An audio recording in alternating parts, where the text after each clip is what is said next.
نجوم الارض، یہ علماء جو ہیں یہ زمین کے ستارے ہیں، یہ علماء جو ہیں یہ زمین کے ستارے ہیں۔ العلماء نجوم الارض، علماء امتی کالنجوم بہا یہتدی فی البر والبحر۔ ہمارے امت کے علماء یہ ستاروں کی طرح ہیں، ان سے خشکی میں بھی ہدایت لی جاتی ہے، ان سے سمندروں میں بھی ہدایت لی جا رہی ہے۔ تو دیکھو یہ علماء یہ زمین کے ستارے ہیں، اور زمین کو مگر ایک بات میں بتا دوں، عالم جیسے العلماء ورثۃ الانبیاء ہے، علماء نبی کے وارث ہیں، تو عالم کہ جہاں جہاں تعریف ہے نص کے اندر اور اس کی جو شان بیان کی گئی وہ اپنی جگہ حق، مگر یہ سوچنا کہ وہ عالم ہے کون، وہ عالم کون؟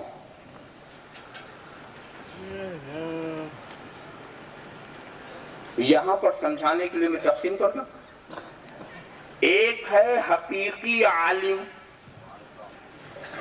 اور ایک ہے اصطلاحی عالم۔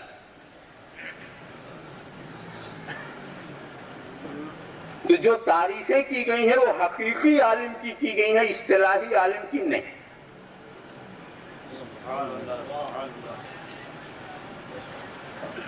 ان عالموں کے لیے مجھے کچھ دینا ہے نا،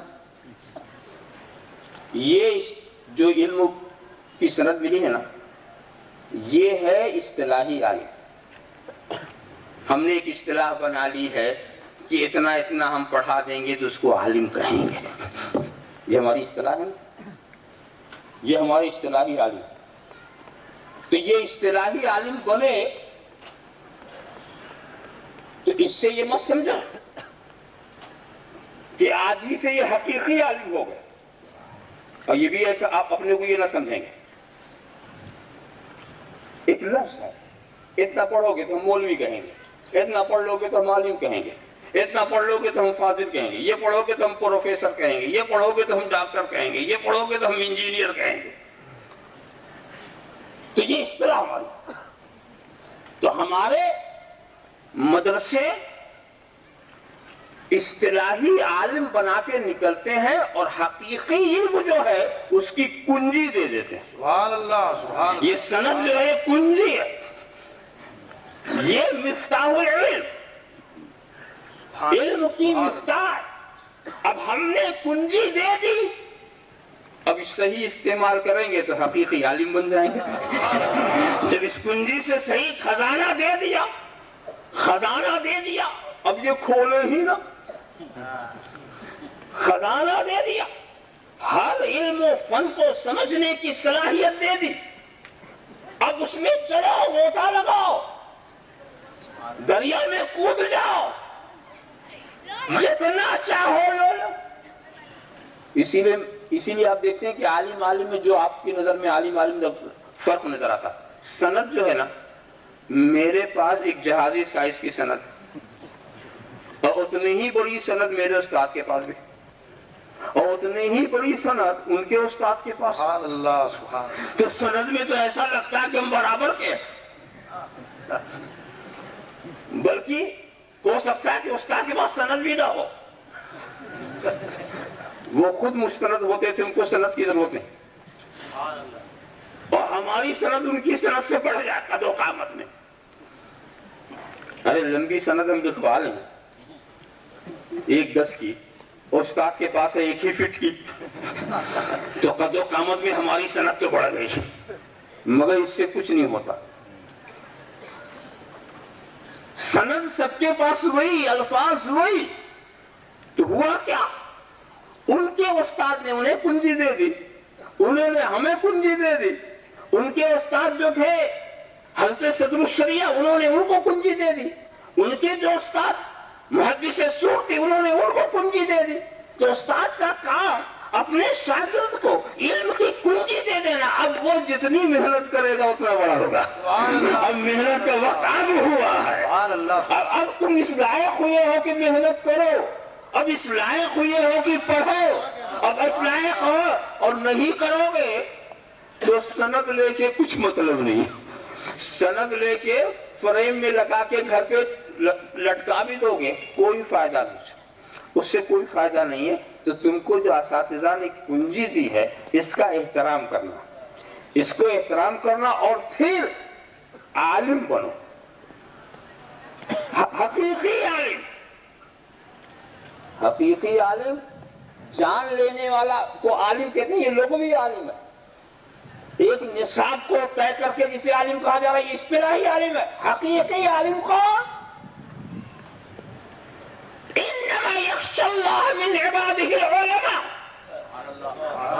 حقیقی عالم وہ ہے جو خدا سے ڈرنے والا ہے, جو خدا سے ڈرنے والا ہے.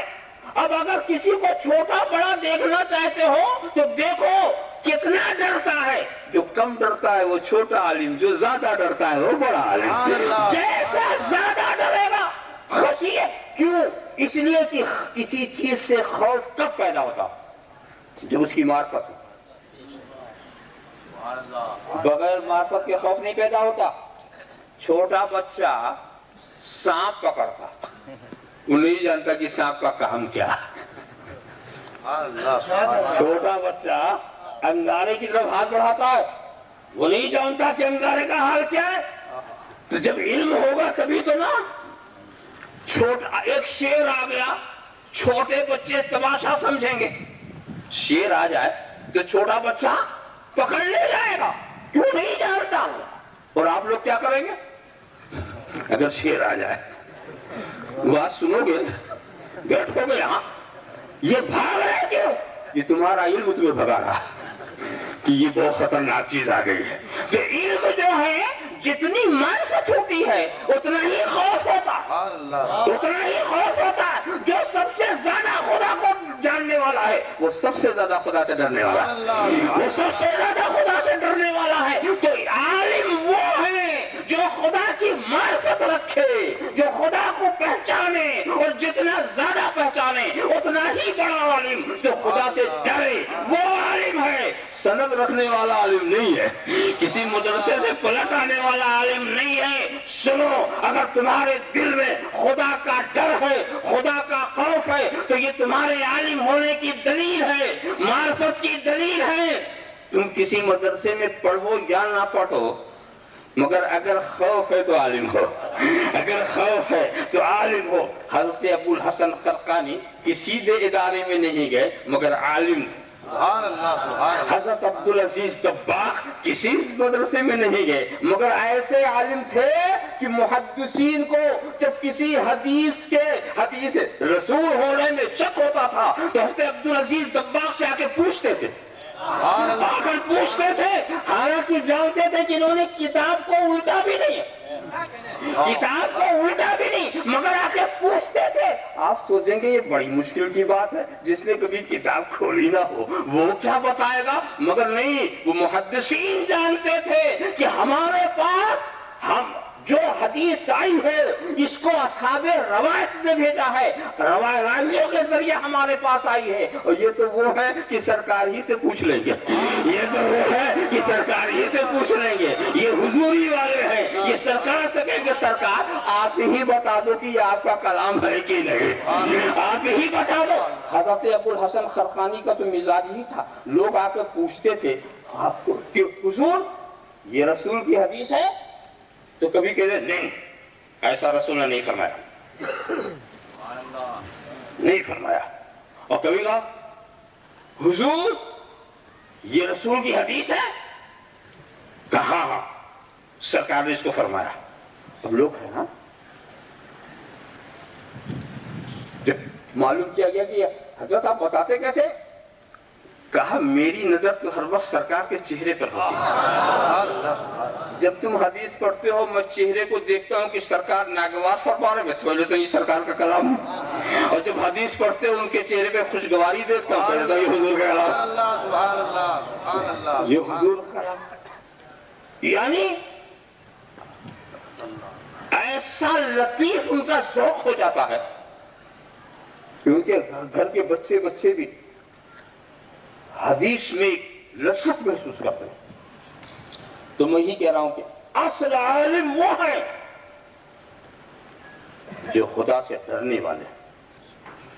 اصل عالم وہ عالم ہیں جو نائب رسول ہیں، وہ عالم ہیں جو وارث نبی ہیں، وہ عالم ہیں جن کی صحبت میں بیٹھنے سے نبی کی صحبت میں بیٹھنے کا ثواب ہے، وہ عالم ہیں جن کا چہرہ دیکھنے سے نبی کا چہرہ دیکھنے کا ثواب ہے، وہ عالم ہیں جن سے مصافحہ کرنے سے نبی کا، اور وہ عالم ہیں کہ جن کے پیچھے نماز پڑھنے سے ایسا ہی ہے کہ نبی کے پیچھے نماز پڑھی. من صلی خلف امام تقی کانہ صلی خلف النبی، جس نے امام متقی عالم متقی کے پیچھے نماز پڑھی گویا اس نے نبی کے پیچھے پڑھی. تو معلوم ہوا کہ وارث نبی ان کو نہیں کہا جاتا جو صرف اصطلاحی حد سے آگے نہیں بڑھ سکے ہیں، خدا کا خوف دل سے نکال چکے ہیں، خدا کا خوف جو رکھنے والے ہیں. جتنا خوف ہوگا کوئی صحیح عالم ہوگا، جتنا زیادہ خوف ہوگا. اسی لیے نبی سرکار سے جب کہا گیا تھا نا کہ حضور آپ کے تو سب کچھ خدا نے قبل از وقت معاف کر دیا، ما تقدم من ذنبک وما تأخر، آپ کے صدقے میں تو آپ کے امتیوں کے گناہ معاف ہوگا. آپ اس قدر عبادت کیوں کرتے، اس قدر یہ صوم وصال کی کھڑے ہوئے تو ایسا کھڑے ہوئے کہ پیروں پہ ورم آ گیا. آپ سوچیں تو نبی نے یہی بات کہی تھی، کیا تم یہ نہیں چاہتے کہ میں شکر گزار بندہ بنا رہوں؟ سنو، میں خدا کو تم سے زیادہ جاننے والا ہوں. اعلمکم باللہ واخشاکم، میں تم سے زیادہ جاننے والا ہوں، اسی لیے تم سے زیادہ ڈرنے والا ہوں. سبحان اللہ. اس کی معرفت کامل ہوگی، اس کی خشیت کامل ہوگی تو وہ حقیقی عالم قرآن و حدیث میں جن کی تعریفیں آئی ہیں وہ وہی ہے. اس علم کی کنجی، وہ عالم بنانے والا جو علم ہے اس کی کنجی ہم سال بسال کچھ لوگوں کے ہاتھ میں پکڑا دیتے ہیں. اب اس کنجی کی یہ لاج رکھیں یا نہ رکھیں، رب تبارک و تعالیٰ ان کو شعور دے، ان کے علم و عمر و صحت میں برکت عطا کرے اور ان کو صحیح معنوں میں عالم بنائے، اور جو کنجی دی گئی ہے اس کا صحیح استعمال انہیں سکھائے. ایسا نہ ہو کہ کنجی کو لے جا کے طاق پہ رکھنے بھی بھلا دے کہ کدھر چلی گئی، ایسا نہ ہو. تو ہم نے آسمان دنیا کو چراغوں سے مزین کر دیا ہے، یہ صرف ستارے ہیں. اب عالم کا مفہوم مختصر یہ ہے کہ جو ولی ہے وہی عالم ہے. سبحان اللہ سبحان اللہ. جو ولی ہے وہی عالم ہے. اسی لیے ہم کہتے ہیں کوئی جاہل ولی نہیں ہو سکتا، کوئی جاہل، اور خدا جس کو ولی بنائے گا اسے جاہل نہیں رکھے گا. سبحان اللہ. اس کو جاہل نہیں رکھے گا. ارے بھائی عام آدمی تو جاہل کو پسند نہیں کرتے، خدا کیسے پسند کر لے گا؟ اللہم صلی علی سیدنا مولانا محمد وعلی سیدنا مولانا محمد کما تحب و ترضى ان تصلی علیہ. تو ان ستاروں کا کام کیا ہے؟ یہ زمین کے ستارے، یہ اولیاء کرام، یہ بزرگان دین، یہ زمین کے ستارے. ستاروں کا کام کیا؟ زمین کو آراستہ کرنا، روشن کر. سبحان اللہ. زمین کا مقدر جاگ اٹھا، اور اس کے ساتھ ساتھ ان ستاروں کا کیا کام ہے؟ رجوما للشیاطین، جعلناها رجوما للشیاطین، ہم نے ان ستاروں کو شیطان کے لیے رجم بنا دیا. یعنی یہ زمین کے ستارے زمین کے شیاطین پہ پتھراؤ کرتے ہیں. یہ زمین کے ستارے زمین کے شیاطین پر پتھراؤ کرتے ہیں. آپ نے کہا صاحب چراغ سے کہاں پتھراؤ ہوتا؟ چراغ سے کہاں پتھراؤ ہوتا؟ نہیں ہوتا. ارے جس چیز سے دل پہ چوٹ لگے یہ پتھر ہی ضروری نہیں. دل پہ چوٹ زخم لگا تو پتھراؤ ہو گیا، ہوا کہ نہیں؟ جب کچھ لوگ آئیں گے نا تو بھی پوچھیں گے ایسا اتنا بلب کیوں لگا دی؟ ایک جلسہ تھا، تھوڑی سی روشنی کافی تھی، اتنی لائٹنگ کیوں؟